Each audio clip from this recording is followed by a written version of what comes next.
Horror fans love and adore her from her roles in Freddy vs. Jason, the Ginger Snap series, another Soska Sisters film, American Mary, and now coming on video on demand, Blu-ray and DVD this week, See No Evil 2. Here is Katharine Isabelle. Katharine, are you there? I am here. Hi. Thank you so much for joining How's us it going? today. It's a pleasure. Yeah, no problem.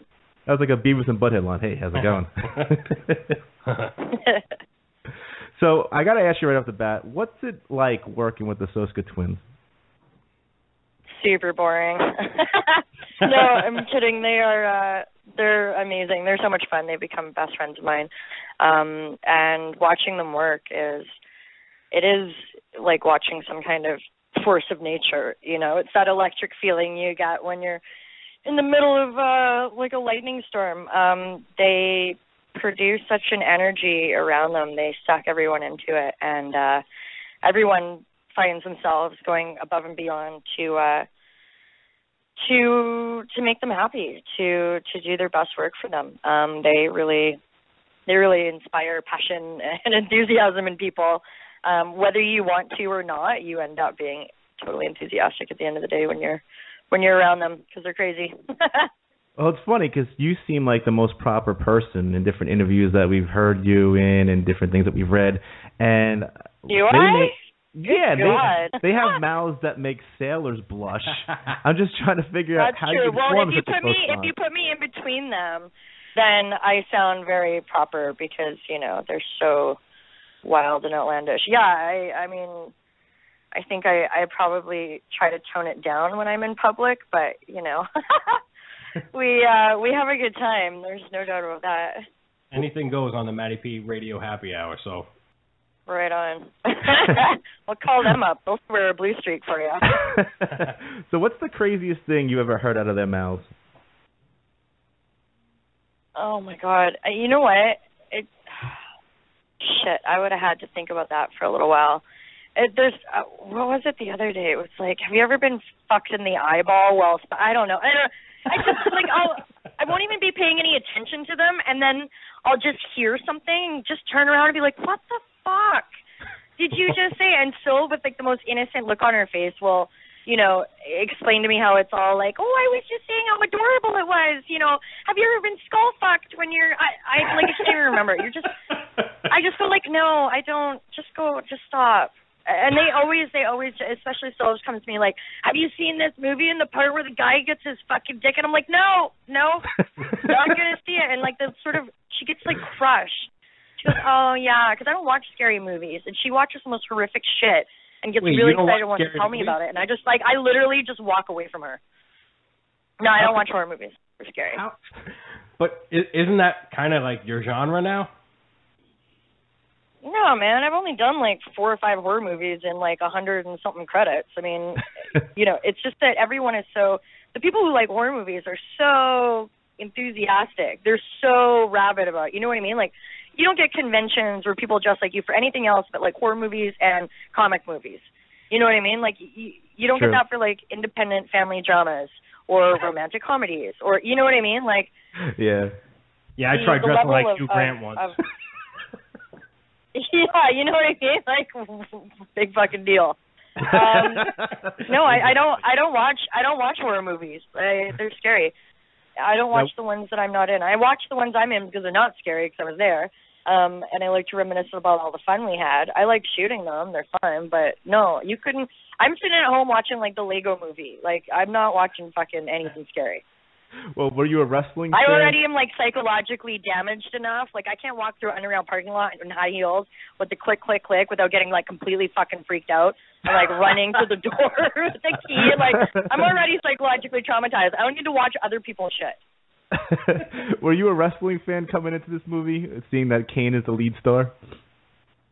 I wouldn't call myself a fan so much. I was familiar with it. I grew up, all my friends were boys growing up, so I was always forced to watch, you know, not necessarily the most girly of things, one of them being wrestling. One of my best friends, Brennan Fletcher, is a huge wrestling fan, so he's actually in Leprechaun Origins. So I was familiar with with the world of wrestling and, you know, some of the characters in it, and I was familiar with Kane, but not, I didn't know very much. You know, it wasn't my world.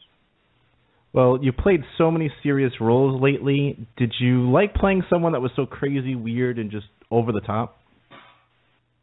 Yeah, I mean, I made a conscious decision to make her that way. She wasn't necessarily like that on paper. There's some pretty, like, outside the box of what a normal human being should fucking do in that movie. So I figured the only way I was going to make it work. I hope we're talking about American Mary. No, see no evil. American Mary was like, this is normal shit. That's totally fine. But in See No Evil, I mean, I had to figure a way to make it, you know, less uncomfortable, sort of, for me.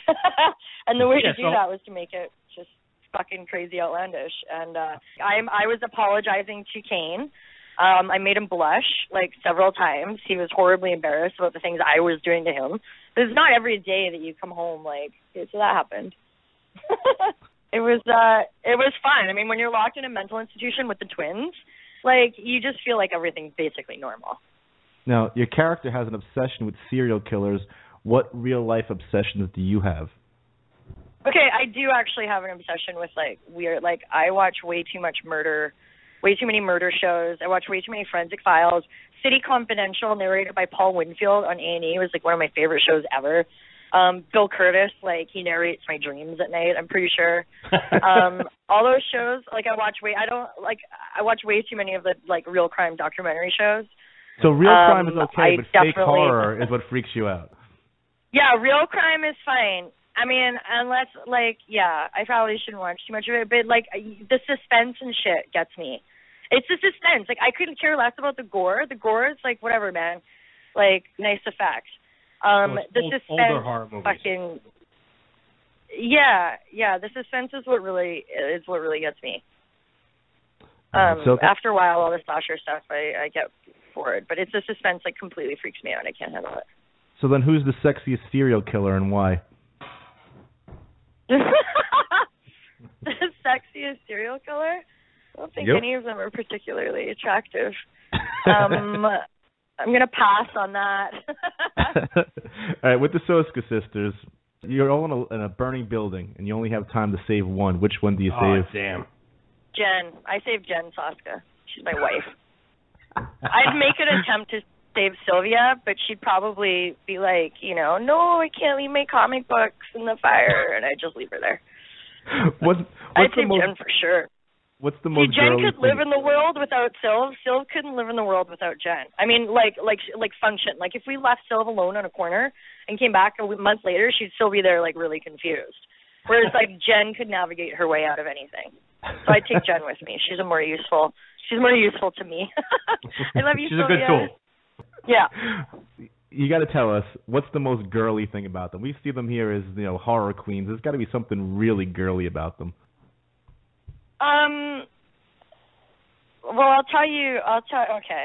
Well, it's not so much a girly thing. It's just when you said that, it reminded me of an incident that happened in Palm Springs. We were all at a motel in the desert somewhere. We just gone on, like, a little vacation. The twins and my brother and I were all best friends, and we wanted to go travel somewhere where we didn't have to, you know, work much. And the three of us shared a room on the ground level, and we had a bit of a pajama party. It was okay. It was like a full-on girls, like, in our undies, doing our makeup, drinking, singing, dancing in the bed, like, literally in our underwear, pillow fights, and realized that the door of our ground floor motel had been not only, like, unlocked, but, like, propped open. You know what, like, in hotels, they've got the little latch that goes across. Yep. So someone can't break in and murder you in the middle of the night.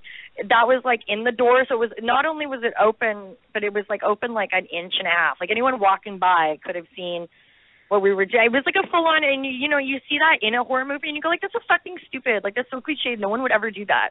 But we fully did that. We completely had, like, a singing, dancing, underwear, drinking party, you know, just the three of us in our ground floor motel with the door open, waiting for a serial killer to come murder us all. I hope your It brother didn't didn't see happen. it. No.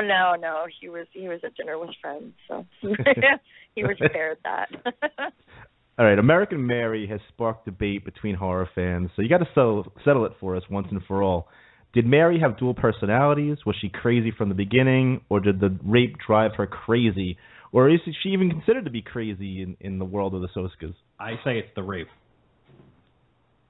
No, man, she was always a little bit fucked up. She was fucked up from the beginning. That character is based on Sylvia Soska. She is Sylvia Soska. Sylvia Soska is already, like, totally fucking whacked out, man.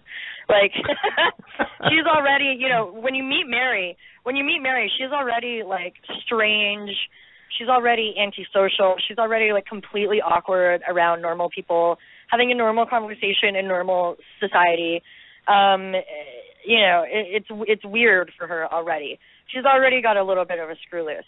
I'm not saying that it's based completely on Sylvia Soska, just mostly a little bit, and she will totally admit that if you get her in a corner. I think the rape wasn't even necessarily the tipping point. I think the tipping point was what the rape, you know, it sort of symbolized everything that was wrong in her mind with being a woman in today's society. You know, I think she'd already been fairly fed up with everything. There's a really great line in the movie that didn't make it into the final cut where she almost kills the stripper outside, and she says to her, you have no idea how much harder it is for girls like me in a world where girls like you exist. And yeah, I mean, I think Mary was already crazy. She didn't just go batshit crazy because, you know, it was the rape. That scene confused me a little bit. With the stripper outside. She talks more to her, and then she takes her home and chops her up and sells her body parts on the internet. So. All right, again, the movie is See No Evil 2. I could see how maybe that being cut out was kind of confusing. The movie is See No Evil 2. Get it on Blu-ray now. Get it on demand. Yeah. You're going to want to check this movie out. Watch it. See No Evil 2. Katharine Isabelle, before we let you go... tweet me after about how embarrassing it is for me. Well, one last question before we let have you a go. good laugh at my expense.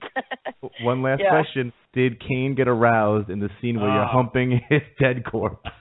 Oh, my God. No, the poor, dear, sweet gentleman. Yeah, because you were grinding him. There was literally one point where they're like, Katie, we need your face closer to his. And I was like, yeah, that's great. My leg span is only so much. Like, I'm going to have to actually, like, dry hump up his body to, like, get my, like, you know, balance on him with my pelvic bone.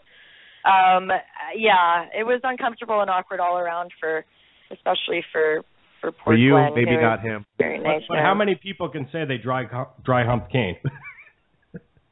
You know, I'm probably one of the few. that happened. I was wearing a really good bra in that movie too. Jesus, I still have that somewhere. It's fantastic. Nice I can't even skirt, see too. over my own boobs when I wear it. Yeah, right? Yeah. You're amazing. Was good. It was good fun. I mean, that's why we do this, you know. Definitely a nice wardrobe. We'll have fun watching it. Yeah. Yep. And again, check it out. It's on Blu-ray and DVD. See No Evil 2. Check it out. And also check it out on demand. Katharine, thank you so much for joining us today. Thanks, Katharine. Thank you, guys. Have a great day.